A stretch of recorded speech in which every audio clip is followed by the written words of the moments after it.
Thank you, Mr. Chair and members of the committee. So I want to talk, like others, about Logisticare.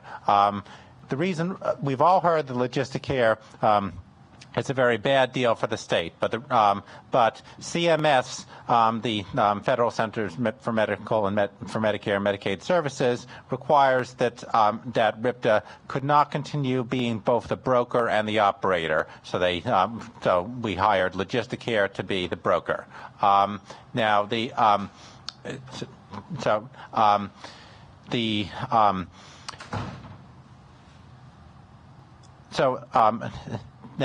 I think it would be best if we were able to bring this back in-house and have RIPTA do it like in the past, instead of having to go through Logisticare, basically ripping off the state budget. But there is a way to do that. I've proposed this before in testimony before this committee, both spoken testimony and written testimony. I think the best solution is to set up a state-chartered corporation, which could be a quasi-public. It could have varying degrees of independence from the state. The state could appoint, the governor could appoint the board, or maybe not. But you set up a state-chartered corporation, and you have, and using that state-chartered corporation, you now have two different entities, this new corporation and RIPTA, and one of them can play the broker role, and one of them can play the operator role. And if you do it that way, you don't have a private company like Logisticare ripping off the state. So you just separate it into two companies, into two entities that have a distinct corporate existence, but as far as I can see, they could even share staff. You could have these two entities that have a distinct corporate existence, but they could share the same staff. And the important thing is you have to make sure they're not you have to make sure that it isn't some entity like the Logisticare that has an incentive to rip off the state. So if you separate like that, then we lose this problem of Logisticare, and we no longer have a need to charge the most vulnerable people in the state an amount of money that they can't afford on their fixed income. So that now, doubtless that kind of idea needs some tweaking. I don't know the technicalities, but it seems to me like that's a promising avenue to pursue, and I have presented it before to Senate Finance and House Finance. Of course, I don't know exactly what CMS thinks, but my hunch is there's some possibility in here where we have something that's not like Logisticare, because, if every state has to go through this kind of thing we've been going through with Logisticare, then CMS is going to start hearing some flack, and they may start hearing some flack even if it's just Rhode Island. So I think we may be able to get CMS to sign off on a more legitimate deal here. So that was the technical thing I wanted to get out of the way. Now, I am a member of RIPTA Riders Alliance. We had a lot of people from RIPTA Riders Alliance scheduled to be here, but of course it's after 8 p.m., so many of them have left. But RIPTA Riders Alliance strongly supports this bill that we have up here.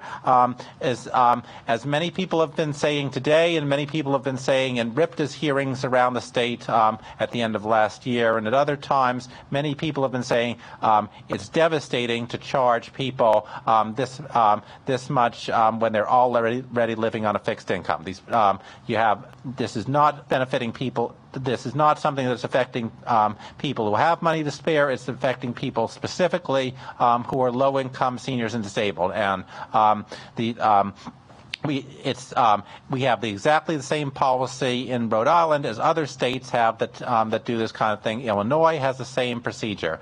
They have free bus fares for people who are low-income seniors and disabled, and they have a means test to make sure that people aren't taking advantage of it. Now, could the means test be improved? Of course it could be improved. Once we have smart cards in RIPTA, we will be able to make sure that the right people are using those cards. But it's maybe a couple years before the smart cards go online. It may be a year before Logisticare's contract expires, but since it's only a gap of a year or 2 years, can we bridge that gap and find the money temporarily so that we don't end up charging the most vulnerable people an unaffordable amount? Of course we can. It's only 1.7 million.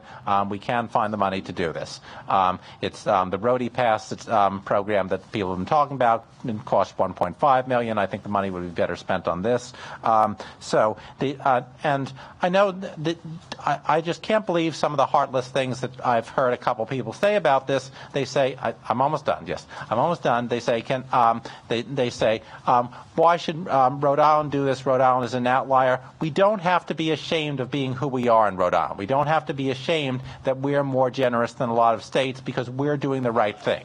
And we should just be asking, is this the right thing to do or not? And I'm glad this is being discussed in the House Finance Committee because the reason this is happening is because last year, in last year's budget for FY16, this was inserted in the last minute, something that allowed RIPTA to charge the low-income seniors and disabled. I think that was a mistake. I think we've heard abundant evidence that it's a mistake. We've heard it from liberal and conservative commentators all over the state, from all kinds of people telling us this is a mistake. So this is something that the Finance Committee has to deal with. And let me just be clear about this. It needs to be fixed in the budget. So in the budget, I think this bill should be incorporated into the budget, and we should make totally clear we are not going to just sit here and not approvingly while people tell us these terrifying stories. We ought to be making clear that this is not going to happen and that people do not have to keep on being stressed out and worried about facing unaffordable costs that are going to make them homebound. So thank you. Thank you very much, Mr. Randall. Appreciate that.